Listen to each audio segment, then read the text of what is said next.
को शिक्षाशास्त्र को स्वागत। आसतु जानिबा महामानव महात्मा गांधी विषय रे। बंधुगण, आज आम एक स्वाधीन भारत रे स्वाधीन भाव रे निश्वास प्रश्वास नेउछे। 1947 अगस्त 15 रे आम देश स्वाधीन लाभ करिछि। देश को स्वाधीन करबा पई न जाने केते देशभक्त निज प्राण त्याग करिसंती। एही ठारे मध्य किछि व्यक्ति थिले जे निज ताकत बल स्वाधीनता छड़ाई आनिबा पई निज जीवन को बाजी लगाई थिले। युद्ध बल स्वाधीन लाभ पई प्रयास करथिले।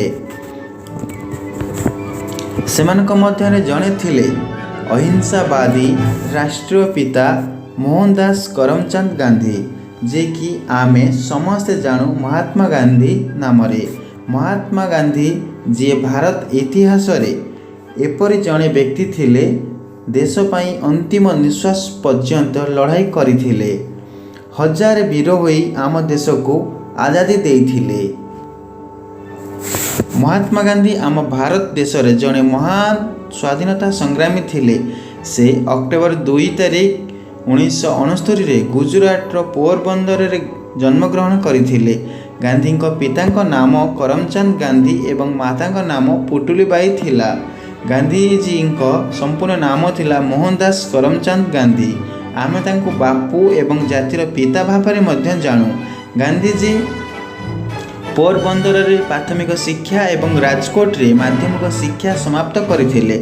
से इंग्लैंड जाई तांको आईन परीक्षा रे उत्तीर्ण होइथिले। सेतेबेले भारत ब्रिटिश मानक द्वारा शासित होइथिला। देशर स्वाधीनता संग्राम रे महात्मा गांधी एक गुरुत्वपूर्ण भूमिका ग्रहण करथिले। से सिविल अबाध्यता आंदोलन, अण असहयोग आंदोलन, नागरिक अमान्य आंदोलन, दांडी मार्च, ब्रिटिश मानक विरुद्ध रे भारत आंदोलन छाड़िबा एवं देशर स्वाधीनता पाइबा भली कार्य चलाइथिले। सर्वशेष रे महात्मा गांधी नेतृत्व एवं अनेक उद्यम जोगु देश स्वाधीनता पाइला।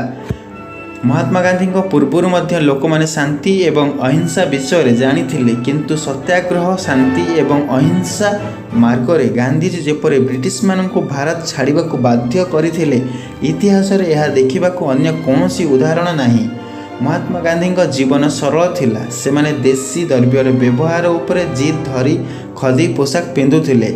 से लोक मानकु मानविकतार वार्ता देउथिले। दुर्भाग्यवशतः महात्मा गांधी जी एते महान व्यक्तित्वर धनी थिले।